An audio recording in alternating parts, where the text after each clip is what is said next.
Well, we are positioning ourselves, quite frankly, on our own. I mean, meaning for our own good. It is, to me,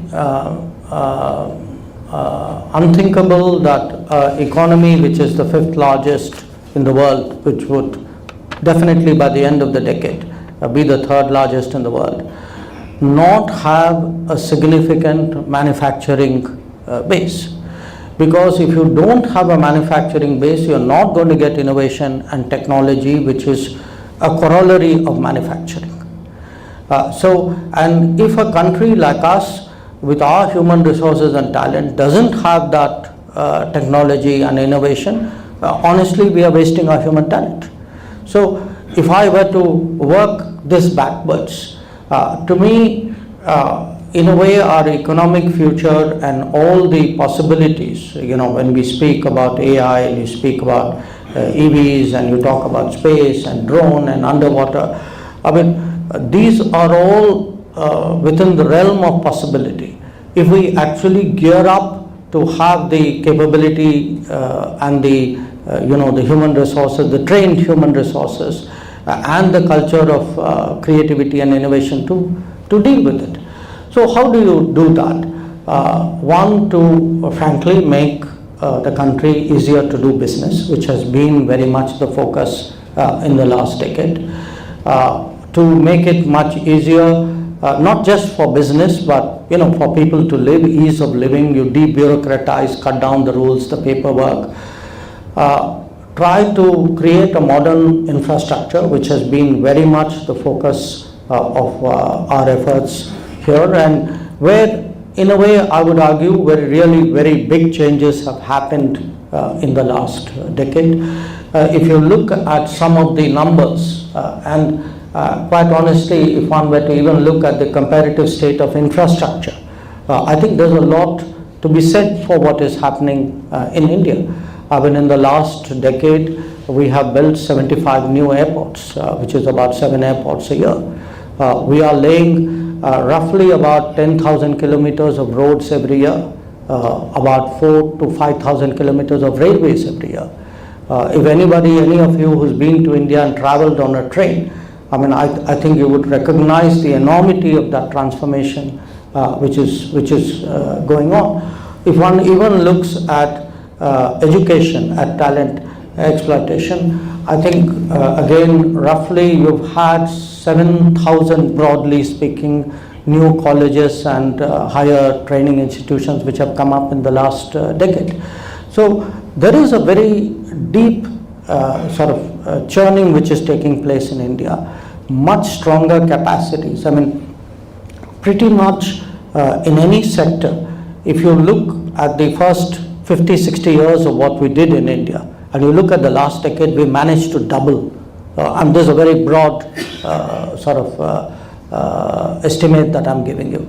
So we need to do all of that, because until you do that, you cannot emerge as a credible destination for global business.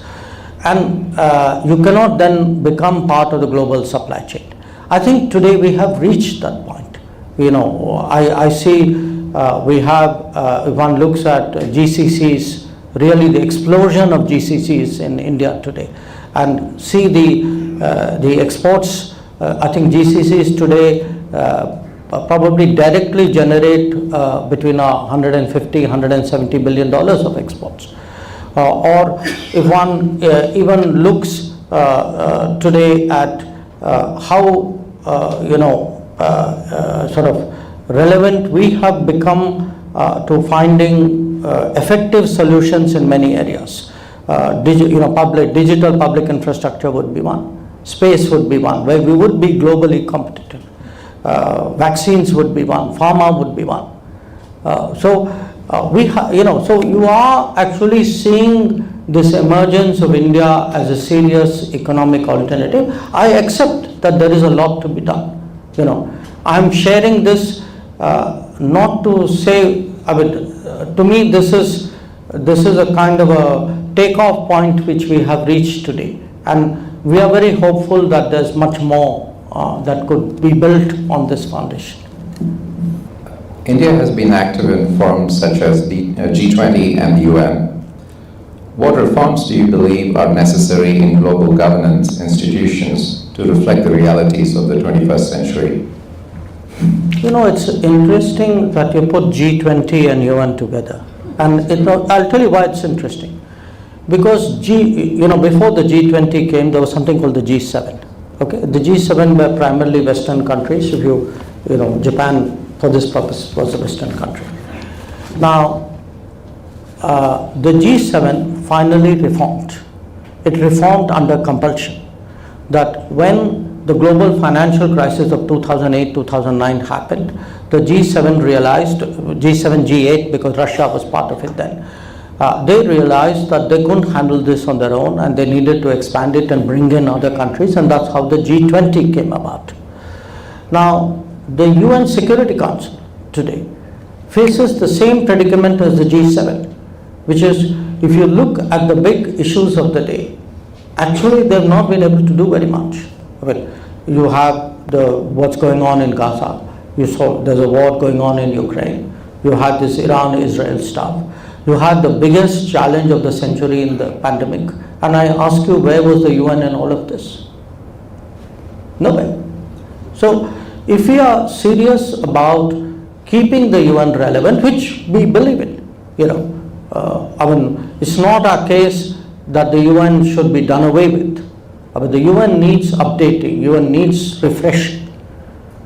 So, if we are now heading for 80 years of the UN, it makes when the UN was founded, there were 50 members.